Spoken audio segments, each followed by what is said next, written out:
So today I'm going to be doing a quick run through and how to play on the game Kingdom Candy Monsters. It is a game I just got my hands on and played and found refreshingly fun.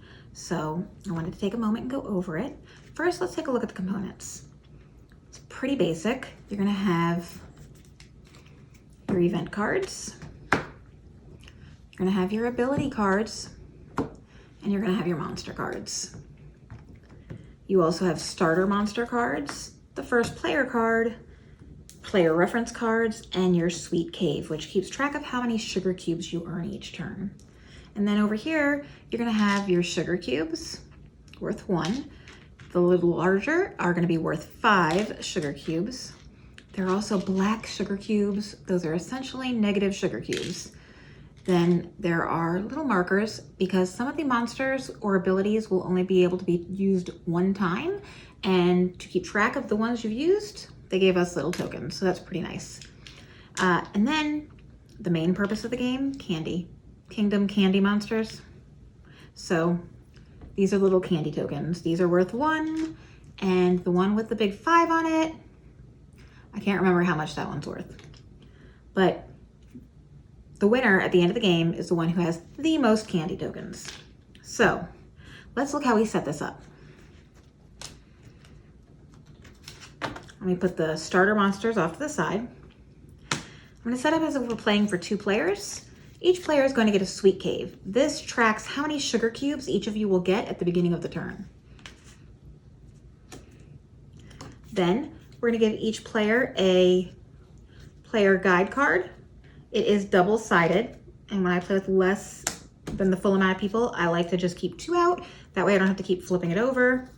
Obviously, if you play with the full amount of players, everybody only gets 1 card. And then each player gets dealt a starter monster. The starter monsters are different than the regular monsters because you can see they've got a bite taken out of the corner to mark those. So you shuffle them up, and everybody gets 1 at random. Okay. Everybody's monsters are going to have the same exact ability, but they're going to be different art and different names. Each monster is going to give you an extra 2 sugar cubes when you start your turn. So we're going to mark that on the player mats with one of the white cubes, and you'll put it on the 2, indicating that at the beginning of your turn, you're going to get 2 sugar cubes. As cards and abilities give you more sugar cubes on each turn, throughout the game, you're going to move that marker up so you can keep track of how many you get, because with different compounding effects and cards, it can get pretty high, and it makes it easier to keep track of. The last thing we have here is the first player token. First player goes to the person who ate candy the most recently, which usually is the kids. So we'll say this person's first player. Okay, for the rest of the setup, first you're going to take your ability cards, put them like this, monster cards like this. I've already shuffled these, and both of them are going to have 3 cards that come out. And this is essentially the kingdom. Okay? Then you have your event cards. Events are broken up into 2 kinds of events. One are the normal events, or the standard events, and then the other are the black candy events. So throughout the game, while you draw an event at the end of each round, you have the chance of having a black candy come up. When the black candy comes up, that means you need to feed your monsters a number of sugar cubes, which I'll show you is on the card. And if you don't have the sugar cubes to feed your monster, you have to go over here and get a black sugar cube. So it's essentially negative points. You can trade those black sugar cubes in by paying 2 cubes for every 1 black cube. That way you don't have negative points at the end of the game. Now the way you set this up, I like that they went through the effort of specifying this, because it makes sure it keeps the deck pretty even. You take the standard event cards and you put them in 4 piles of 2. Then you take the 4 black candy events and put them on top. Then you shuffle each small little stack and put them on top of each other. Now, at the end of each round, a round consists of each player taking 1 turn. you will draw an event card. And when the 4th piece of black candy is drawn, that's what triggers endgame. So the game can essentially run between 9 and 12 turns, depending on when that, or 10 and 12 turns, depending on when that black candy pops up.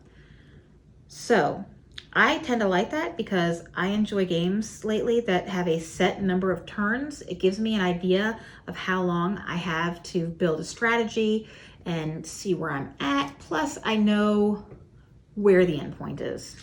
So this is the setup. Now you have 2 different kinds of cards.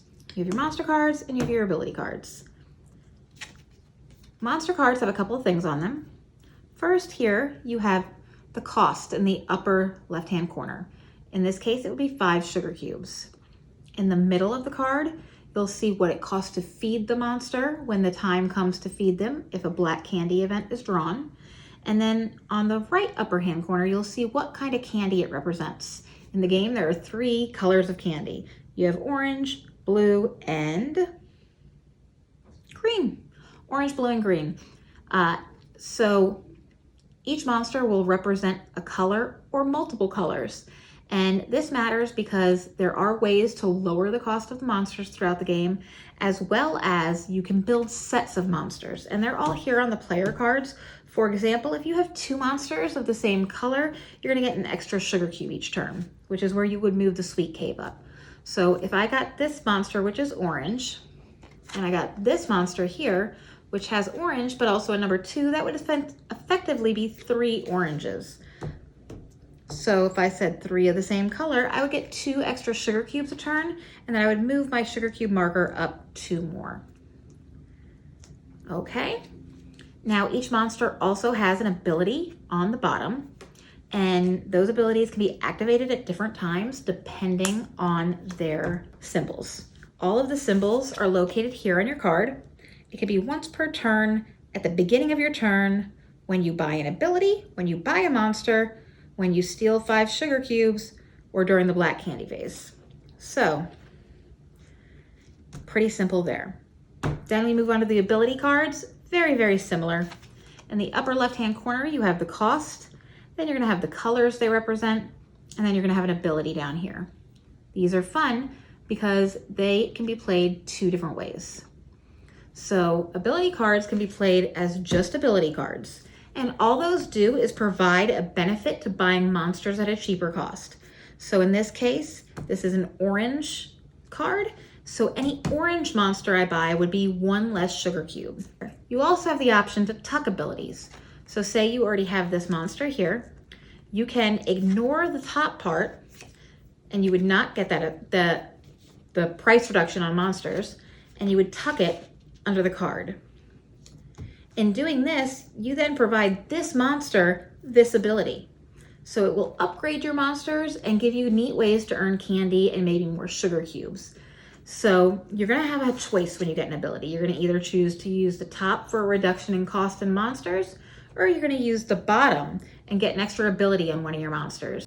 Then each player is going to have a turn.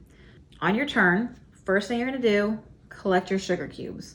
When you start the game, as stated, you only have the 1 monster providing you 2 sugar cubes. So you start your turn, you would take 2 sugar cubes.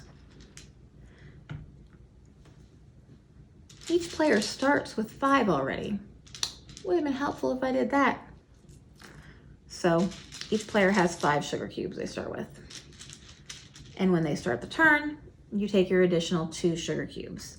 Now, as a player, you have a choice of 3 standard actions. You can buy an ability, you can buy a monster, or you can steal 5 sugar cubes. Say you are completely out of sugar cubes, you can go to the kingdom and steal 5 sugar cubes from the supply.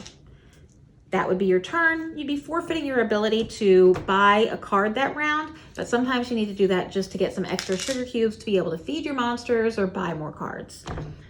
So, that having been said, that's pretty much it. At any point during the game, if your cards have an ability that trigger based on the symbol, be it at the beginning of your turn or buying monsters, you can play that as a free action. The standard actions are just buying this card, or stealing 5 cubes. And that is how you play Kingdom Candy Monsters. I had a lot of fun playing it. I thought it was a refreshing game. It's a good filler game that plays over a set number of rounds, so you know how long it's gonna go. I think the art is super cute and that it's got some neat little mechanics in it. There you go.